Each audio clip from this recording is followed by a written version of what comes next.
இன்னைக்கு நான் ஒரு வொர்த்தான சீரிஸ பத்தி தான் சொல்ல போறேன். இத கண்டிப்பா நீங்க பார்த்திருந்தீங்கன்னா, கமெண்ட்ஸ்ல மறக்காம சொல்லிட்டு போயிருங்க. இந்த சீரிஸோட நேம் பார்த்தீங்கன்னா, ஆலிஸ் இன் பார்டர்லேண்ட். இது மொத்தம் 3 சீசன் ரிலீஸ் ஆயிருக்கு. நான் வந்து சும்மா எதார்த்தமா சரி இது ஸ்கிட் கேம் மாரி கேம் கான்செப்ட்ன்னு நெனச்சு தான் அத ஸ்டார்ட் பண்ணேன். ஸ்டார்ட் பண்ண உடனே பார்த்தீங்கன்னா, ஹரிஸுங்கிற ஒரு மெயின் கேரக்டர் ஊதாரித்தனமா கேம் அது இதுன்னு விளையாண்டுட்டு, வீட்ல கொஞ்சம் ப்ராப்ளம் பட்டு ஃப்ரெண்ட்ஸ் கூட வெளிய வராப்ல. ஃப்ரெண்ட்ஸும் கொஞ்சம் ஊதாரித்தனமா தான் இருக்காங்க. ஒரு ப்ராப்ளத்த பண்ணிட்டு, திடீர்னு ஒரு பாத்ரூம்குள்ள போய் ஒளிஞ்சுட்டு, ரிட்டர்ன் வந்து பார்க்கும்போது, அந்த உலகத்துல யாரையுமே காணோம். பார்த்துட்டு எல்லாம் ஷாக் ஆயிருவானுங்க. அப்படியே அங்க அங்கன்னு தேடி பார்ப்பாங்க. எங்கெங்கேயோ போய் பார்ப்பாங்க. யாருமே இருக்க மாட்டாங்க. அப்ப திடீர்னு ஒரு கேம் கான்செப்ட் மாரி ஒண்ணு நடக்கும். சரி என்னடா இது அப்படின்ட்டு உள்ள போய் பார்ப்பாங்க. நார்மல் கேம் மாரி தானே இருக்கு.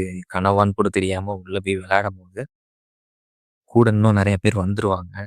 சரி சும்மா ஒரு கேம்ன்னு தான் விளையாட ஆரம்பிப்பாங்க. பார்த்தா அந்த கேம் விளையாடி தப்பா விளையாண்டாலும் ஒரு லேசர் வந்து அடிச்சு செத்துருவாங்க. கேம விளையாடாம விட்டாலும் ஒரு லேசரால அடிபட்டு செத்துருவாங்க. இந்த மாரி ஒரு கான்செப்ட் ஆரம்பிக்கும்போது எனக்கு ரொம்ப ஒர்த்தாவே ஃபீல் ஆனுச்சு. எல்லா எபிசோடையும் பார்க்கும்போது ரொம்பவே சூப்பரா இருந்துச்சு. அதுவும் அந்த ஹரிஸுங்கிற அந்த மெயின் கேரக்டர் வச்சு அ மொத்த சீசனையுமே கொண்டு போனது ரொம்பவே நல்லா இருந்துச்சு. அவர் மட்டும் மெயின் கிடையாது. 2, 3ன்னு போம்போது ஒவ்வொரு கேரக்டரும் பில்ட் பண்ணப்ப ரொம்பவே நல்லா இருந்துச்சு. உசாயின்னு ஒரு பொண்ணு வரும். அவளும் செம்மையாவே நடிச்சிருப்பா.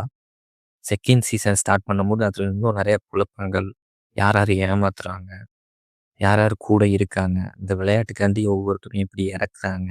நம்மளுக்கே எமோஷன் கனெக்ட் ஆகும். ஒரு மணி ஹெய்ஸ்ட்ல எப்படி டோக்கியோ, நைரோபி அந்த மாரிலாம் இறக்கும்போது நம்மளுக்கு கொஞ்சம் கஷ்டமா இருக்கும். அந்த மாரி இதுலயும் கொஞ்சம் எமோஷன் கனெக்ட்லாம் ஆனுச்சு. 3 சீசன் ஆரம்பிக்கும்போது அது மாரி இருந்துச்சு. ஆனா 3 கொஞ்சம் ஸ்லோவா தான் போணுச்சு. அதுக்காக மொக்கன்லாம் சொல்ல மாட்டேன். இதோட கேமோட கான்செப்ட் இது எதனால நடக்குதுங்கிற அந்த கடைசியா காமிப்பாங்கல்ல கிளைமேக்ஸ். அத பார்த்தீங்கன்னா, கண்டிப்பாவே வொர்த்தாவே இருந்துச்சுன்னு சொல்லுவேன். இத நீங்க பார்த்திருந்தீங்கன்னா, கண்டிப்பா கமெண்ட்ஸ்ல சொல்லுங்க.